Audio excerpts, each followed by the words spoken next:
Salam alaikum, Azul, Fillaouen, alhamdoulilah, rakoum g'a bkhir. Écoutez, aujourd'hui, on va parler très rapidement de la décision historique aujourd'hui à l'ONU avec la reconnaissance par 10 nouveaux pays de l'État de la Palestine à l'initiative de la France et de l'Arabie Saoudite. Donc, vous savez, l'Angleterre, l'Australie, le Canada, la Belgique, etc. C'est un moment fort. Et évidemment qu'on aurait aimé voir notre diplomatie algérienne être présente. Vous savez que j'ai proposé au ministre des Affaires étrangères, M. Ahmed Attab, d'organiser une conférence de presse avec les 52 pays africains qui reconnaissent l'État de Palestine, mais malheureusement, il n'a pas souhaité y donner suite. C'est comme ça. Vous savez, en Algérie, on parle, mais là-haut, ils ne font qu'à la tête. Mais malish. Le deuxième sujet, et je vais commencer par celui-ci évidemment, c'est le sujet même de cette vidéo, c'est un remerciement. Je tiens à remercier enfin certains sites électroniques algériens qui ont décidé de parler d'une initiative que j'avais évoquée il y a plusieurs mois déjà et que j'ai relancée à l'occasion d'un échange de prisonniers entre l'Iran et la France. Alors c'est quelques organes de presse algériens qui ont parlé de cette initiative, c'est Algérie 360, c'est Maghreb Actu et c'est le Provincial. Alors vous voyez les titres, il s'agit d'une proposition d'échange de prisonniers entre comment on appelle ça, l'ancien directeur central au ministère de l'Industrie en Algérie et son ministre de tutelle de l'époque, Bouchouareb, Abdeslam Bouchouareb. C'est un échange que j'ai proposé. À l'époque, vous en souvenez, j'ai eu beaucoup de commentaires d'Algériens qui m'ont dit « Mais Rachid, comment oses-tu réclamer des échanges de prisonniers? Nous ne sommes pas en guerre !» Vous savez, j'ai beau expliquer, je ne peux pas toujours tout expliquer. Je peux pas. Vous savez, je dis des évidences que n'importe quel individu dans le monde comprend. Mais je sais pas, on a une espèce d'armée de mouches électroniques en Algérie qui systématiquement, lorsqu'on présente des propositions audacieuses, on est tout de suite cassé. Alors vous savez, moi je suis inoxydable par rapport à ces critiques-là. C'est la raison pour laquelle je suis très content que ces sites électroniques algériens aient décidé de parler de cette initiative. Donc encore une fois, le Provincial, Maghreb Actu et Algérie 360. Alors, en quelques mots, de quoi s'agit-il? Donc là, par exemple, Algérie 360 a titré le 20 septembre l'échange insolite proposé par Nekaz à l'Algérie et à la France. Vous voyez, il y avait l'image de Bouchouareb, Abdeslam Bouchouareb, l'ancien ministre de l'Industrie, à 2 reprises, et son adjoint au ministère de l'Industrie. Ce que les Français ont oublié de rappeler que c'était un haut fonctionnaire avant qu'il devienne un écrivain à l'âge de 50 ans. C'est important de montrer le lien entre le patron, Abdeslam Bouchouareb, et son adjoint, qui était haut fonctionnaire au ministère de l'Industrie et qui touche aujourd'hui une retraite de l'État algérien. Alors, cette proposition, ceux qui suivent mes vidéos sont au courant. Nekaz propose un échange de prisonniers Algérie-France. Voilà. Écrit clair comme l'eau de roche. Je me suis toujours opposé à ce que l'Algérie, à la suite des pressions du pouvoir diplomatique, politique, médiatique, juridique et intellectuel français, je me suis toujours opposé à ce que l'Algérie fasse un cadeau à la France. Vous savez que cette personne est française depuis un an simplement, par la grâce du président Macron. Imaginez, le président algérien, c'est Abdelmadjid Tebboune, s'il avait gracié ce monsieur. Mais on aurait montré notre faiblesse.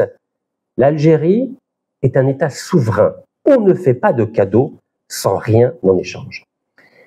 Comme on dit, Derija, Ras el-Makla, c'est lui, Ras el-Makla. C'est lui qui était à 2 reprises ministre de l'Industrie en Algérie. C'est lui qui donnait des contrats à Macron. Lui, c'est qui? C'est Abdeslam Bouchouareb, qui a été condamné à 5 reprises à 20 ans de prison.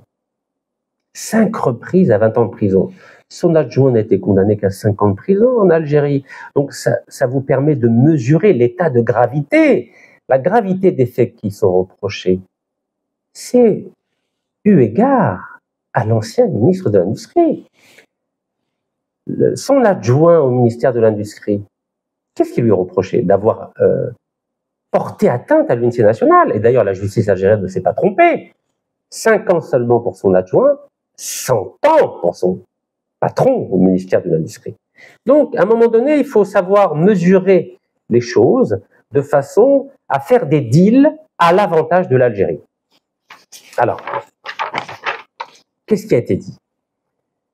Algérie 360 a rappelé une déclaration que j'ai faite: si l'Algérie libère Boualem Sansal sans contrepartie, elle n'aura rien gagné. Nekaz invite donc les diplomates algériens à penser comme les grandes puissances, citant en exemple l'échange russo-américain d'août 2024. Ça fait pas longtemps, ça fait 1 an, impliquant plusieurs détenus. Et en effet, il y a eu 26 détenus qui ont été échangés. Et pourtant, la Russie et l'Amérique ne sont pas en guerre, et vous le savez. Et Algérie 360 rappelle aussi que j'avais déclaré que Alger ne peut pas se permettre d'apparaître comme un acteur faible, il faut rompre avec les cadeaux gratuits, et comme je l'avais rappelé, il faut rompre avec les 25 années de gaz et de pétrole offertes à la France. Même en cas de grâce, j'avais dit, Sansal devait rester sous surveillance afin d'éviter que Paris et son ministre de l'Intérieur, son ancien ministre de l'Intérieur, car le gouvernement est démissionnaire maintenant, de François Bayrou, Bruno Retailleau, ne puisse revendiquer une victoire symbolique.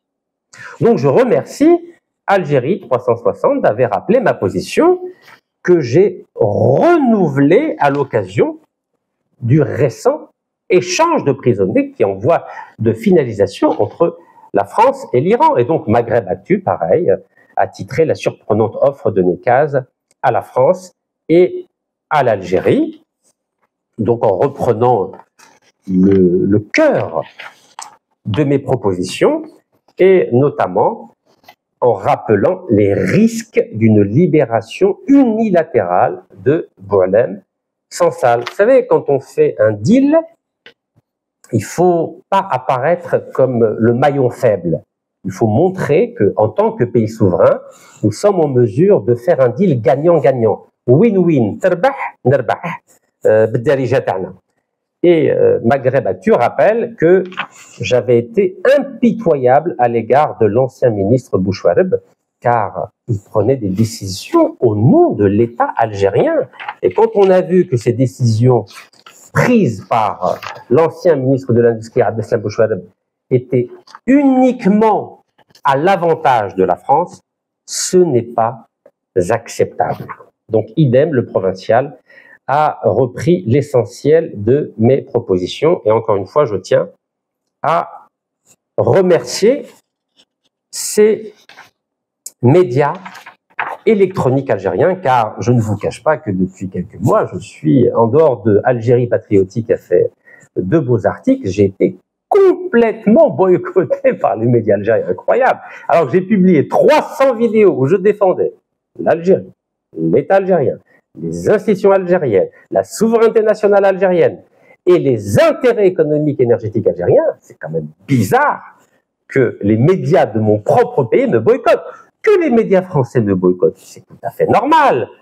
Surtout que je rappelle systématiquement que Total, entreprise condamnée pour corruption d'Algérie, en France à 2 reprises et aux États-Unis, bénéficiait chaque année de contrats de la part du ministre de l'énergie algérien, M. Mohamed Harqab. Donc c'est normal que les Français ne fassent pas ma pub ou ne relayent pas mes propositions, mais que mon pays, que les médias de mon pays me boycottent, c'est tout à fait incompréhensible. Incompréhensible, surtout qu'entre 2013 et 2023, il y a eu des articles, mais régulièrement dans la presse algérienne, même quand j'étais en prison en Algérie.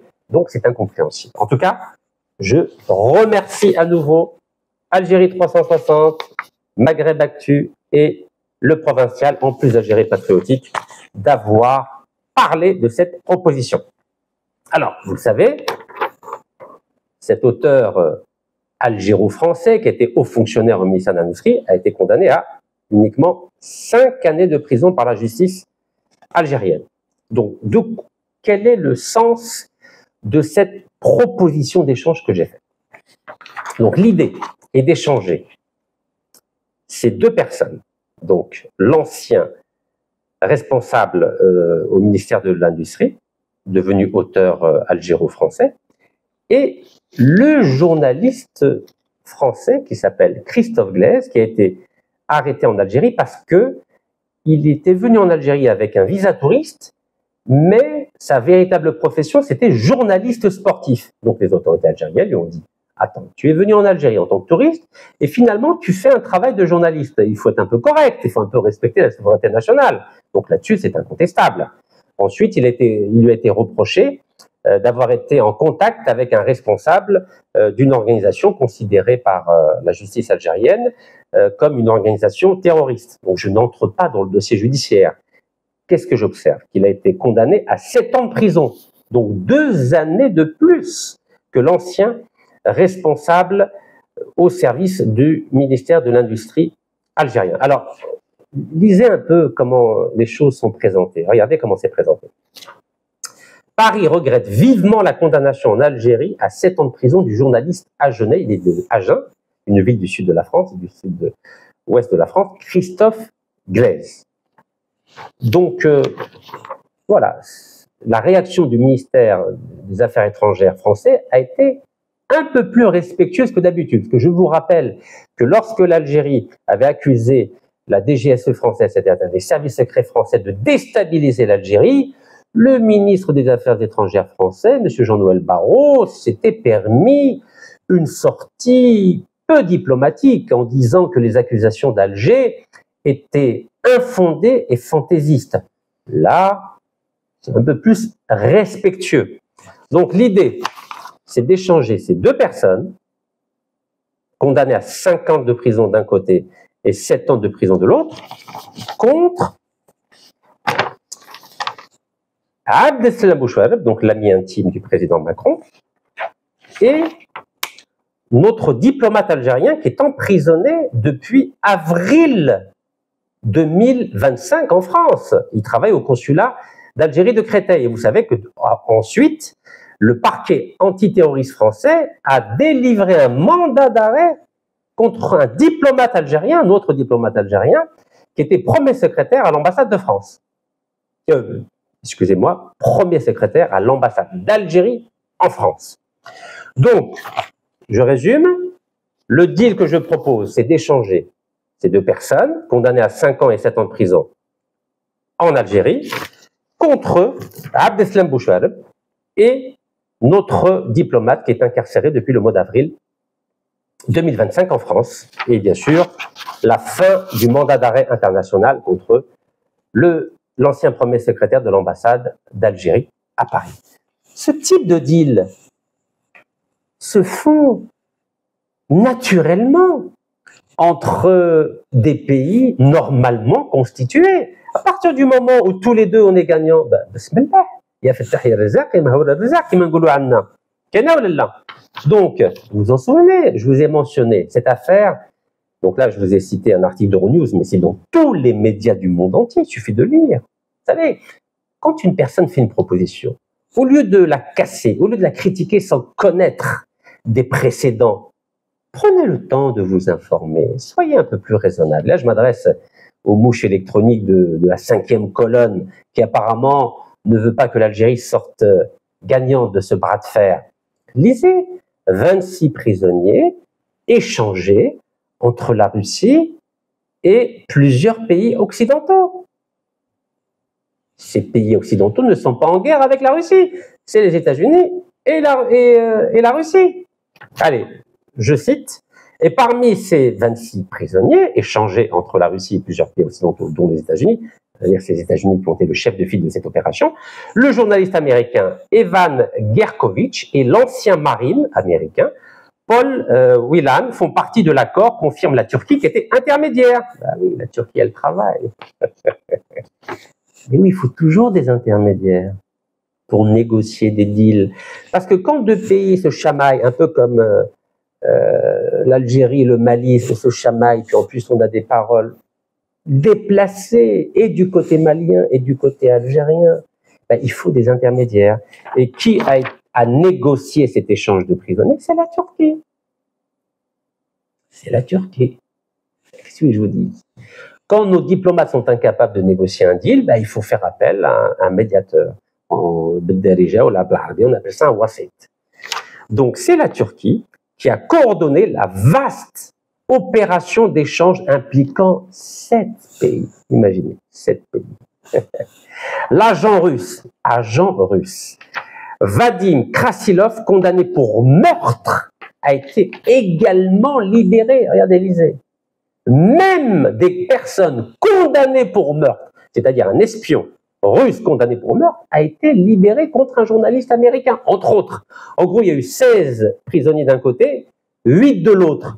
Donc vous voyez, quand j'entends des commentaires dire « Rachid, mais tu es hors sol, tu ne connais rien à la diplomatie », s'il vous plaît, prenez le temps de vous informer de ce qui se passe sur Terre avant de juger de mes propositions. Regardez, vous m'avez sous-estimé lorsque j'ai proposé à l'Algérie de nouer une alliance stratégique avec le Pakistan de façon à profiter du parapluie nucléaire pakistanais contre d'éventuelles attaques barbares du génocidaire Netanyahou. C'était le 16 juin 2025. Vous m'avez critiqué, dénoncé mon manque d'intelligence. Et regardez ce que vient de faire il y a quelques jours l'Arabie Saoudite de Mohammed Ben Salman. Il a signé avec le Premier ministre du Pakistan un accord de défense global qui permet à l'Arabie Saoudite de bénéficier du parapluie nucléaire pakistanais. Alors, qui était dans le vrai? Qui a le sens diplomatique? Qui a le sens des enjeux géopolitiques? Les mouches électroniques ou Rachid Nekaz? L'actualité présente me donne raison. Très modestement, je vous le dis droit dans les yeux, c'est un domaine que je connais très bien. Pourquoi je connais très bien? Car depuis mon jeune âge, je fréquente les grands de ce monde. À 26 ans, j'ai fait le tour du monde pour rencontrer les 7 chefs d'État les plus importants de la planète. Le président américain, le président français, le premier ministre britannique, le chancelier allemand, le premier ministre canadien, le premier ministre japonais, le premier ministre italien. Mais écoutez, j'ai un peu d'expérience. Je suis né dans une cité en France, je vis dans un douar en Algérie, mais j'ai la chance d'avoir bénéficié d'une excellente éducation et à la maison, grâce à mes parents, Rabbi yarhamoum, à mes frères et à mes sœurs, et à l'université. Donc, je ne sors pas de nulle part. Je sais de quoi je parle. Et oui, c'est comme ça. Et à 28 ans, mon livre a été publié dans 7 pays, qui s'appelle Millénarium, quel avenir pour l'humanité? J'ai de l'expérience, j'ai côtoyé les chefs d'État, je sais comment fonctionne la diplomatie. Je ne suis pas un petit novice en la matière. Alors regardez, il y a 6 mois, je vous ai proposé l'échange. Vous m'avez rionné.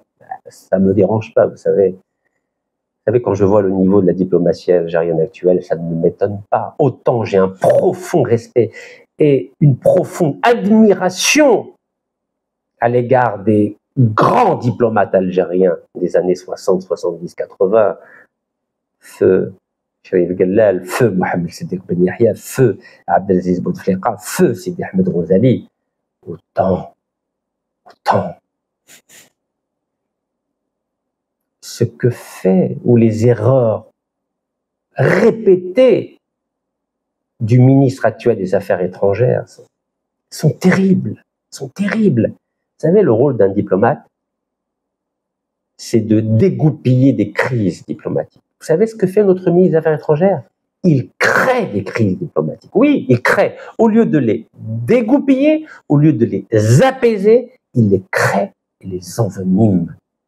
Il n'est pas apte à rester ministre des Affaires étrangères. Ça fait 6 mois que je lui ai proposé ce que font en ce moment les diplomates iraniens et français. Et pourtant, l'Iran et la France sont en guerre permanente, en guerre diplomatique permanente. Mais n'oublie pas de négocier. Regardez, lisez s'il vous plaît.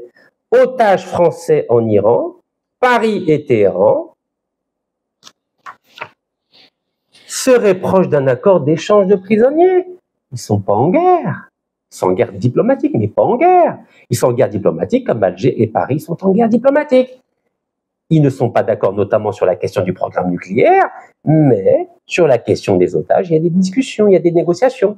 Vous croyez qu'il y a des négociations entre Alger et Paris pour faire libérer notre diplomate qui est en prison depuis le mois d'avril dernier? Vous croyez que M. Attaf est en négociation avec Paris pour mettre fin au mandat d'arrêt international contre un diplomate algérien qui est sous la protection du ministre des Affaires étrangères? Vous croyez? Pas du tout. Wello. Rien. Nada. Quand on voit les communiqués qu'il vient de faire publier le 19 septembre, pardon, contre le Mali, en traitant le Mali de junte militaire, avec des propos très peu diplomatiques, excusez-moi, mais il ne mérite vraiment pas d'être ministre des Affaires étrangères. Mais vraiment pas. Donc regardez ce qu'a fait, ce qu'ont fait les Iraniens et les Français. Ben, ils négocient. Ils sont en train de négocier l'échange de 2 Français emprisonnés en Iran.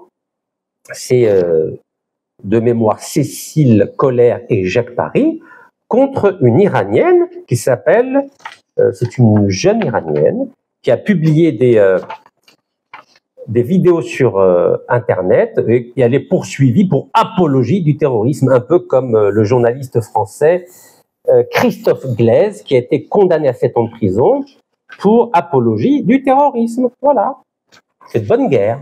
Voilà, pour apologie du terrorisme. Ben, elle, c'est pareil, elle s'appelle Mehdia Esfandari, iranienne arrêtée en France en février dernier pour avoir fait la promotion des terrorismes sur les réseaux sociaux. L'Iran a demandé à plusieurs reprises sa libération, arguant qu'elle avait été injustement détenue. Et vous savez, il y a d'abord la séquence judiciaire, après, il y a la séquence diplomatique. Nous sommes, nous aussi, dans la séquence diplomatique entre Paris et Alger. Comme les Iraniens et les Français sont dans la séquence diplomatique, et ça marche, comme les Russes et les Américains. En avril 2024, ils sont passés à la séquence diplomatique. Quand on est des vrais diplomates, on n'a pas des œillères comme ça, là. On est ouvert, normalement on est formé à faire de la diplomatie, à négocier, mufawadat, al-arabiyya. Vous croyez que Ahmed Attaf est capable d'entamer des mufawadat, négociations avec Paris en position de force? Vous croyez qu'il en est capable? Reprenons Le Monde. Regardez Le Monde par rapport aux échanges de prisonniers entre la Russie et les USA. Regardez la date. Je ne sais pas si vous la voyez, mais je vais vous la dire. C'était le 2 août 2024. Entre la Russie et les États-Unis, un échange de prisonniers révélateur. Tour de force diplomatique. Eh oui, il y a des vrais diplomates en Russie et en Amérique. Eh oui, des vrais diplomates. Pas des poètes. Des vrais diplomates. Quelle est la différence entre un poète et un diplomate? Un poète, il peut briller par les mots, il peut briller par l'intonation, par le jeu de rôle, par la maîtrise des rimes. Mais un diplomate, il doit obtenir des succès diplomatiques. Succès, pas des déclarations, des succès. Échanger des prisonniers, c'est un succès diplomatique. Déclarer officiellement la reconnaissance d'un État palestinien, c'est un succès diplomatique. Mais parler, faire des rimes ou toucher le cœur des gens, c'est pas de la diplomatie. Cela s'appelle de la poésie. Aujourd'hui, l'Algérie fait de la poésie. Elle ne fait pas de la diplomatie. C'est pour ça qu'on n'a aucun succès diplomatique. Les BRICS, on a échoué. Avec le Mali, Niger, Burkina Faso, on a échoué. On est en guerre diplomatique et bientôt juridique. Avec la France, on a échoué. On n'est même pas capable de défendre nos intérêts à telle enseigne que l'Algérie est obligée de donner un contrat à Total, une entreprise corrompue, condamnée pour corruption en Algérie, en France et aux États-Unis. Où sont les succès? Dites-moi où sont les succès diplomatiques. On fait de belles déclarations, on est devenus les spécialistes des communiqués de presse, mais il n'y a pas de succès. On n'a aucun succès. Par rapport aux thèmes et aux causes auxquelles l'Algérie est très attachée, le Sahara occidental et la Palestine, nous n'avons aucun succès. Est-ce que vous avez vu le ministre des Affaires étrangères algérien Ahmed Attaf à l'ONU avec la France, l'Angleterre, le Canada, l'Australie, le Portugal qui ont reconnu la Palestine? Well, Mais oui, parce qu'il n'a pas été partie prenante. Est-ce que vous l'avez vu avec les 52 chefs d'État ou ministres des Affaires étrangères africains qui reconnaissent la Palestine faire une conférence de presse? Où est l'eau? Parce qu'on ne sait pas jouer collectif. La diplomatie d'Ahmed Attaf n'est pas une diplomatie collective. Ce n'est pas des winners, c'est des losers, pour utiliser un mot anglais. Alors, le 2 août 2024, tour de force diplomatique, au relent de guerre froide, l'opération qui a abouti à la libération de 16 prisonniers occidentaux et démocrates russes. Donc vous avez vu, il y a des démocrates russes qui étaient considérés comme des occidentaux, ils ont été échangés contre d'autres Russes. Vous imaginez, incroyable, hein? Donc 16 prisonniers occidentaux et démocrates russes contre celle de 8 Russes revendiqués par Moscou, valide aux yeux du Kremlin la stratégie de la prise d'otages. Voilà ce qui a été dit. Donc, bien sûr, sur le plan moral, c'est contestable, mais c'est l'efficacité diplomatique qui compte. Mais oui, il faut avoir des succès en diplomatie. Le blabla, c'est bien pour amuser la galerie, pour faire du populisme, mais obtenir ce résultat-là, il faut être un expert en diplomatie, pas en communiqué de presse. Il y a une grosse différence entre écrire des communiqués de presse et obtenir des succès diplomatiques. Donc alors, est-ce que Ahmed Attaf est capable de négocier l'extradition ou l'échange de prisonniers de l'ami intime d'Emmanuel Macron, qui vient, lui, d'obtenir un succès diplomatique énorme à l'ONU? C'est pas Ahmed Attaf qui l'a obtenu. Et en plus de cela, le terrain était favorable depuis le mois d'avril, avec une déclaration choc du président des 36 000 maires de France et maire de Cannes, l'ami de Bruno Retailleau, David Lisnard. Qu'avait-il dit? D'ailleurs, Algérie 300 l'avait relayé, qu'il était favorable à l'extradition de Abdeslam Bouchouareb. Comment la diplomatie algérienne a pu échouer à obtenir l'extradition à défaut d'échange de prisonniers de Abdeslam Bouchouareb, alors qu'on a un ténor du gouvernement français, de la droite française, qui était favorable? C'est vous dire la médiocrité de la diplomatie d'Ahmed Attaf. Vous imaginez, regardez, c'était même Algérie 300 qui l'a évoqué, David Lisnard plaide pour l'extradition d'Abdeslam Bouchouareb. Comment on a pu échouer? Comment peut-on échouer? C'est un dossier, c'est comme si il y avait un match de football entre le premier du classement et le dernier du classement. Mais c'était sûr que le premier allait gagner le match contre le dernier du classement. Vous avez un ténor de la droite française qui est d'accord pour extrader Abdeslam Bouchouareb, et nous, on n'est même pas capable d'obtenir. Vous savez pourquoi? Parce que Ahmed Attaf a engagé un cabinet juif marocain, et ce cabinet juif marocain, donc de Maître Grossman, a mandaté une jeune avocate de 5 ans d'expérience qui s'est présentée comme l'avocate de l'Algérie, avec une plaidoirie, mais d'une pauvreté terrifiante. Donc regardez, Abdeslam Bouchouareb, regardez ce qu'il a écrit, ce qu'il a dit. À Algérie, un ancien ministre de l'Industrie demande à la France de refuser son extradition. Mais lisez, s'il vous plaît, lisez. Ce monsieur était 2 fois ministre de l'Industrie. Vous imaginez le DRS? Le DRS algérien, les services secrets algériens, il laisse des antinationaux devenir ministres et après il demande l'aide de la France contre la justice algérienne. Est-ce que vous imaginez? Regardez, est-ce que vous imaginez? C'est une déflagration, mes chers compatriotes. C'est une déflagration. Et son avocat s'appelle Maître Benjamin Bobot. Ben oui. C'est-à-dire, vous avez Ahmed Attaf qui fait appel à un cabinet d'avocats juifs marocains, et vous avez l'ancien ministre d'Industrie qui fait appel à un juif français. Regardez. Benjamin Bobot. C'est l'avocat de... Donc, il n'y a que des avocats juifs algériens ou juifs marocains, je ne sais pas. Il y a quelque chose qui tourne pas rond dans la tête. Et on n'a pas des brillants avocats en Algérie. On n'a pas la brillante maître Fatima Ben Brahab, la brillante maître Zoubida Assoul, le brillant maître Moustapha Bouchachi. Nous avons des ténors. Et on fait appel à des cabinets juifs marocains qui mandatent une jeune avocate qui a 5 ans d'expérience simplement. Donc c'est normal. C'est normal ensuite que la justice française refuse l'extradition de Abdeslam Bouchouareb. C'est tout à fait normal. Quand vous êtes défendu par des novices pour représenter l'Algérie, évidemment que ça ne marche pas. Ça ne marche pas.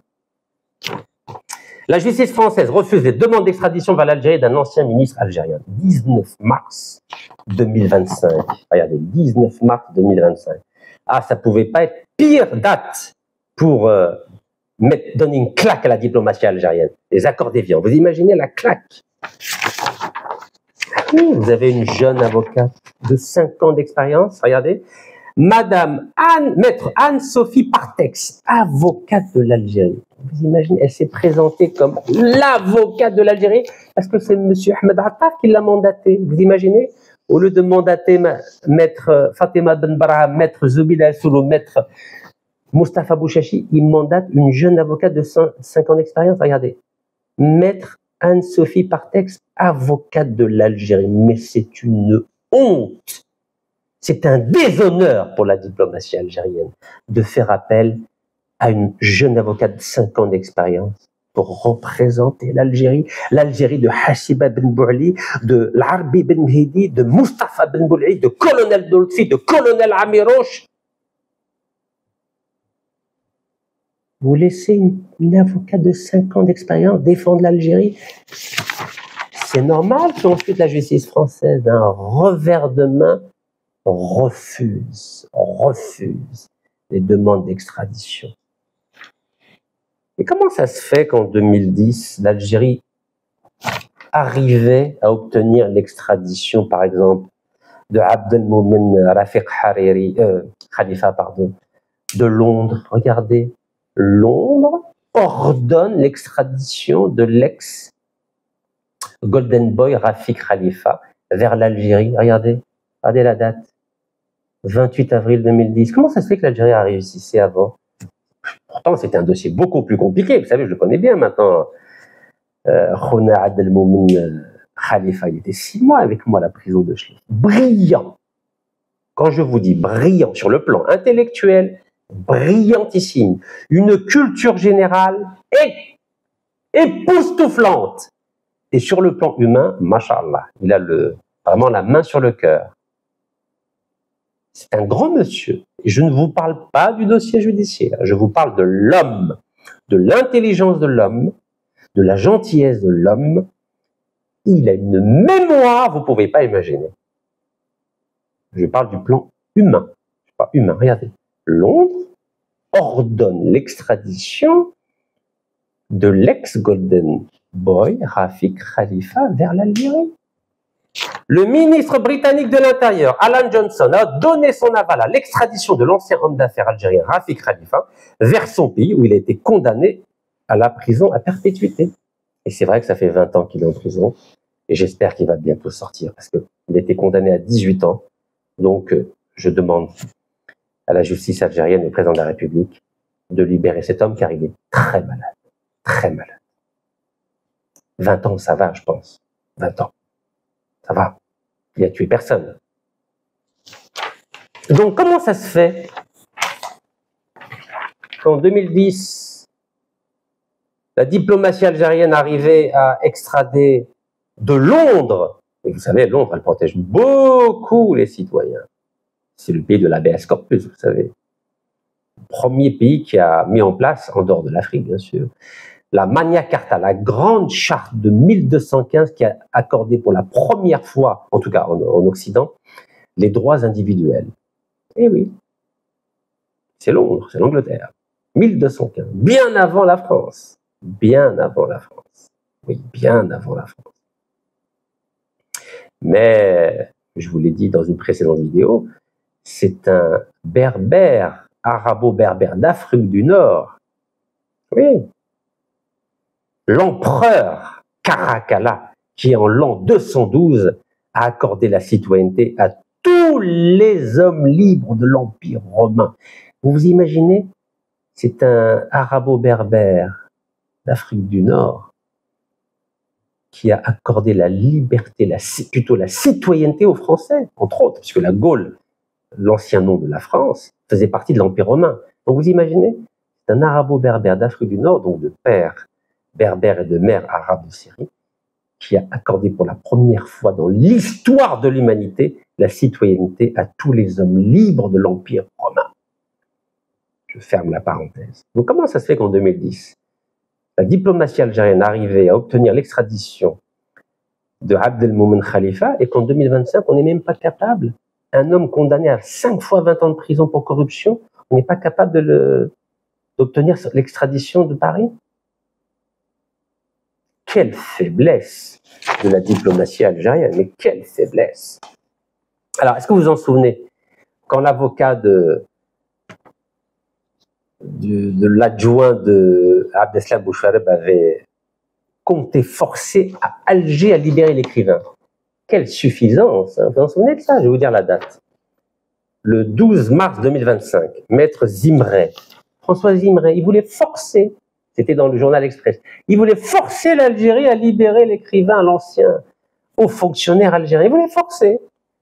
Et il avait menacé l'Algérie d'une plainte au Conseil des droits de l'homme de l'ONU parce que l'Algérie avait refusé de lui donner un visa. Après, il est revenu dessus. Donc, l'avocat de cet auteur algéro-français, ancien fonctionnaire algérien, son avocat français dément faire appel au nom de l'écrivain après sa condamnation en Algérie. Vous savez pourquoi? Ben, je vais vous dire pourquoi. Parce que maître François Zimret, qui est l'avocat du génocidaire Netanyahou, avait dit « l'Algérie n'a pas le droit de refuser de m'accorder un visa, c'est mon droit de défendre mon client en Algérie ».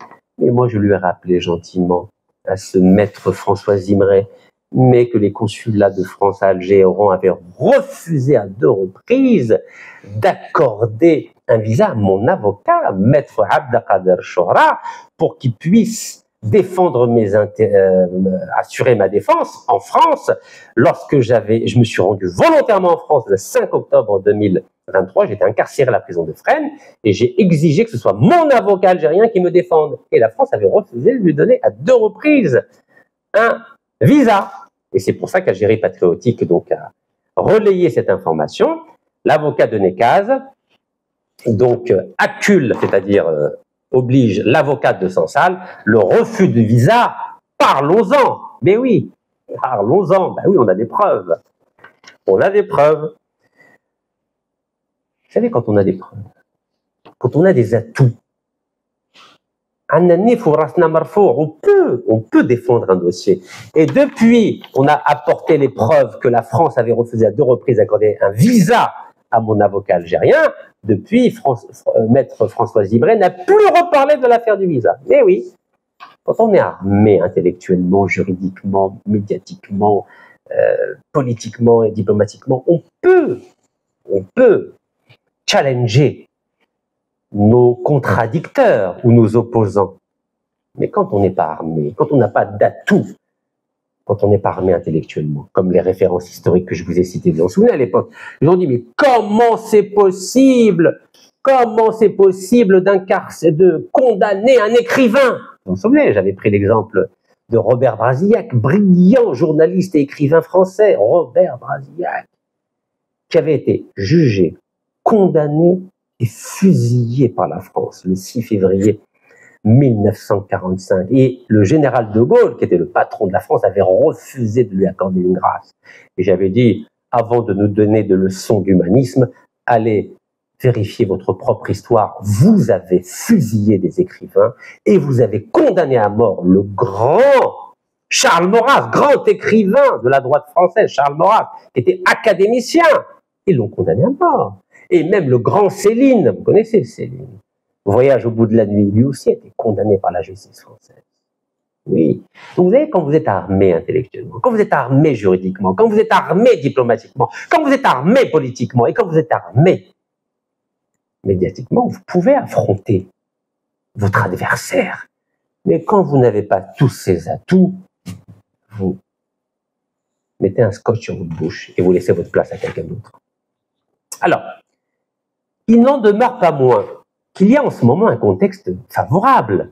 Vous avez vu que le président français, après cette décision illégale sur le plan du droit international de reconnaître la marocanité du Sahara occidental le 30 juillet 2024, il s'est rattrapé. Force est de constater qu'il s'est rattrapé en étant le chef de file de 10 nouveaux pays qui reconnaissent l'État palestinien.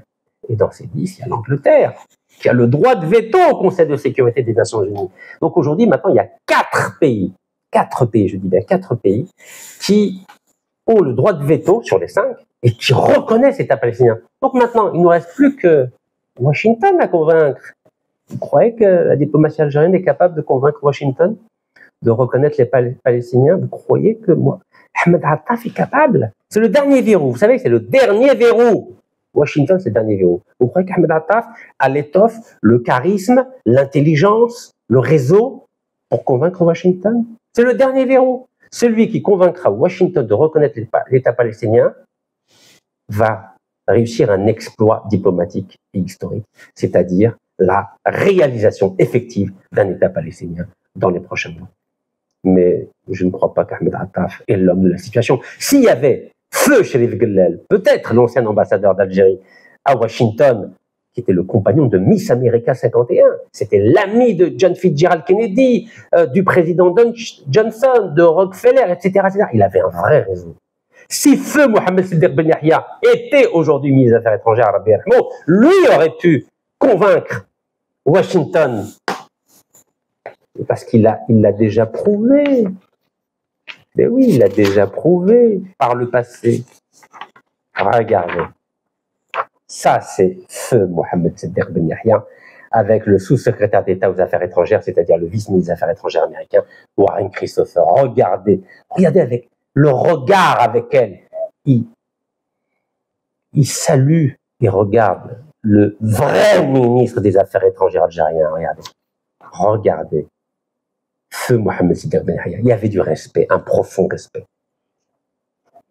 Vous avez vu une rencontre entre le ministre des Affaires étrangères américain et le ministre des Affaires étrangères algérien? Vous avez vu? Ils ont déjà discuté ensemble. Mais regardez, Warren Christopher, avec quel respect il s'adresse à notre ministre des Affaires étrangères, qui a réussi à faire libérer 52 diplomates américains otages à l'ambassade des États-Unis à Téhéran. Janvier 1981. Il nous faut des diplomates de cette trempe-là pour convaincre Washington de reconnaître la Palestine. Vous croyez qu'Ahmed Attaf est capable d'échanger les prisonniers, 2 prisonniers de chaque côté entre Paris et Alger? Il n'a même pas été capable d'obtenir l'extradition de Bouchel. Vous croyez qu'il est capable de réussir cette mission? Non, je ne crois pas. Je crois pas. Pourtant, en ce moment, je ne vous cache pas que notre ancien haut fonctionnaire au ministère de l'Industrie, c'est-à-dire l'adjoint de Abdeslam Bouchareb, a pris une décision qui a été relayée dans toute la presse algérienne, qui est toute à son honneur. Eh oui! Regardez ce qu'il a fait. Regardez ce qu'il a fait. Vous voulez que je vous lise? Ça a été dans tous les médias algériens.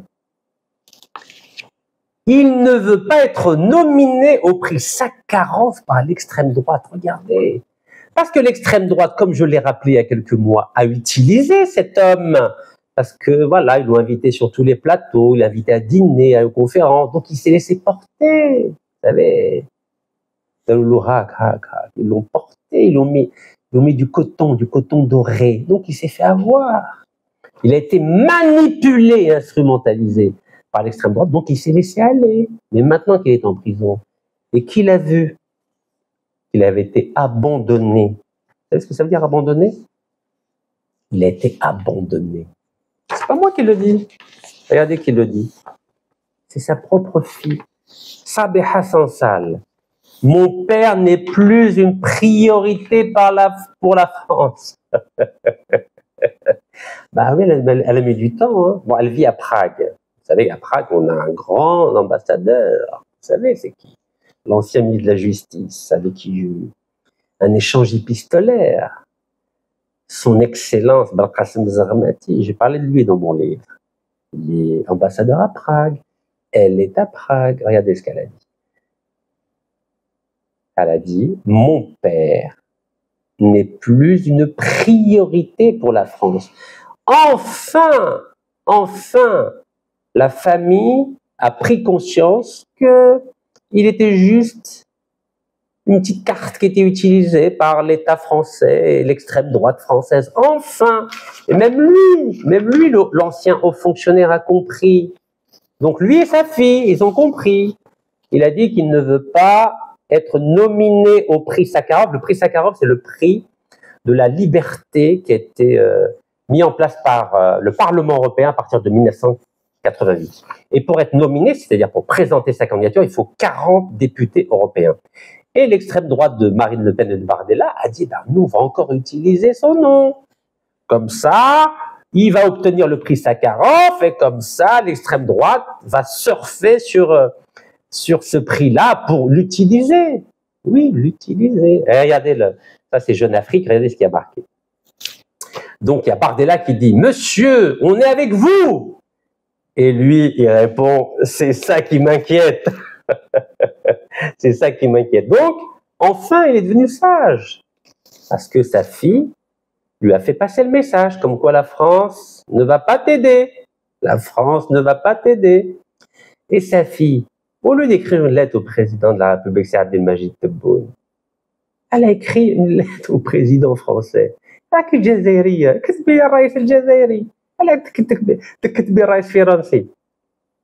Voilà, sa fille, elle envoie une lettre à l'ambassadeur d'Algérie à Prague, son Excellence Belkacem Zarmati, qui va transmettre au président algérien.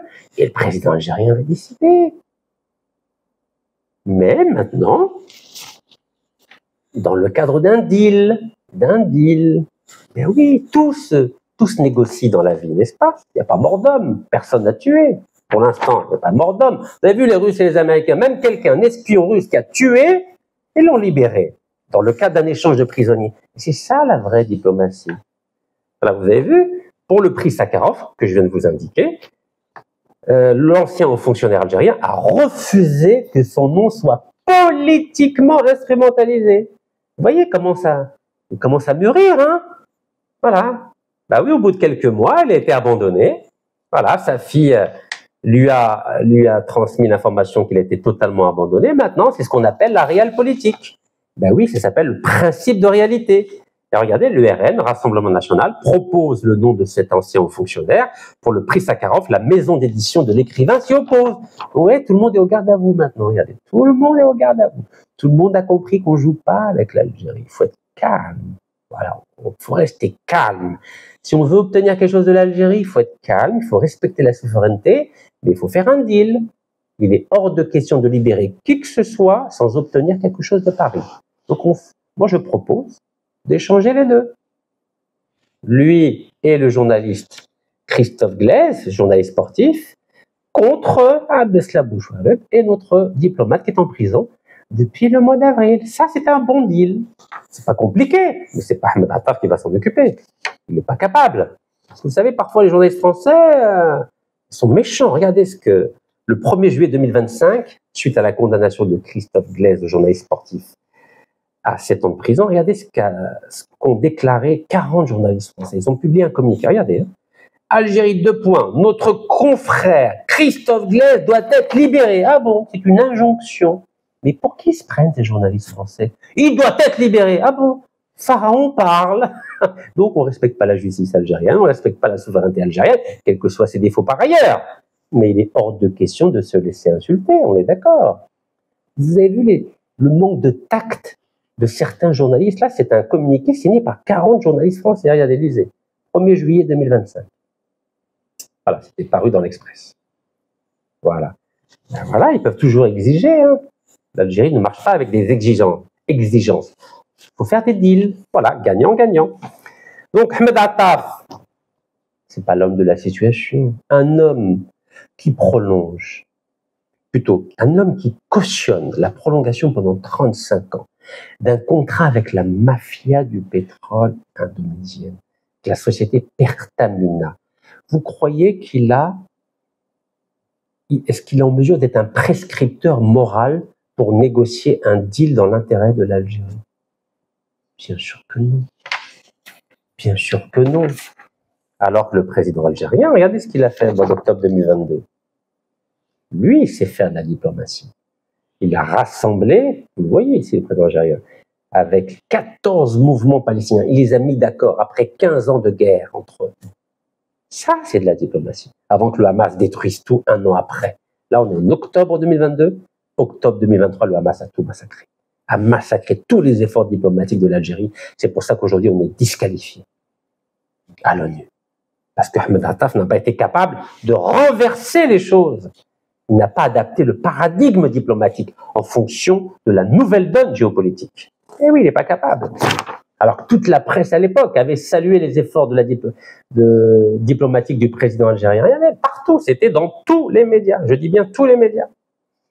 Et en cela, le président algérien était fidèle à la longue tradition diplomatique algérienne. Je vous rappelle qu'en 1988, c'est à Alger, le 15 novembre 1988, c'est à Alger que l'État palestinien a été décrété, annoncé. Et l'Algérie a été le premier pays, oui, l'Algérie était le premier pays à reconnaître l'État de Palestine le 15 novembre 1988, comme l'a rappelé Radio Algérie.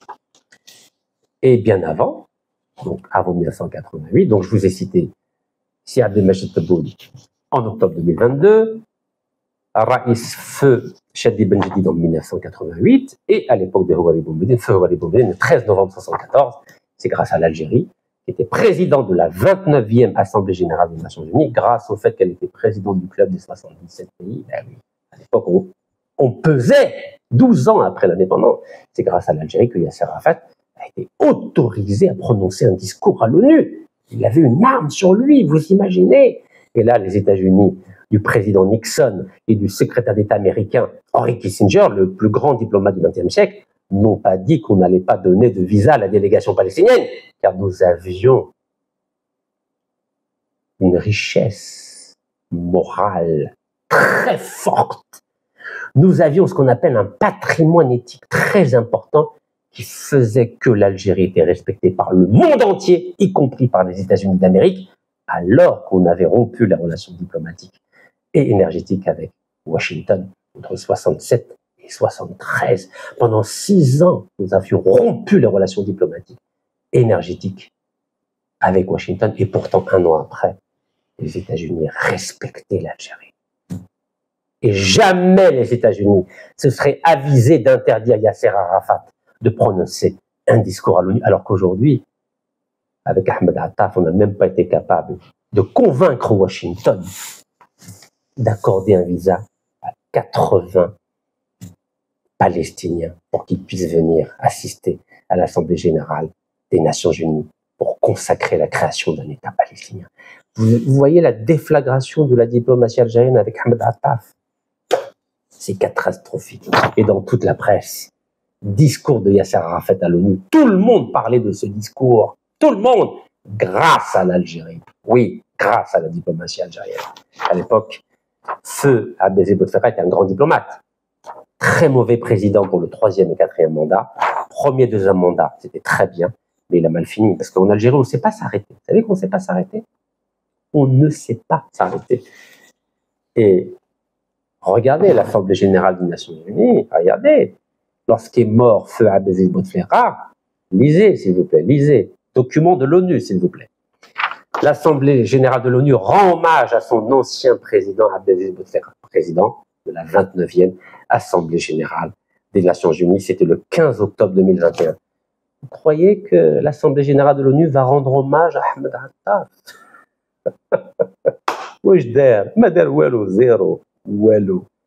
Mais les hommes qui font des choses, ben on les honore.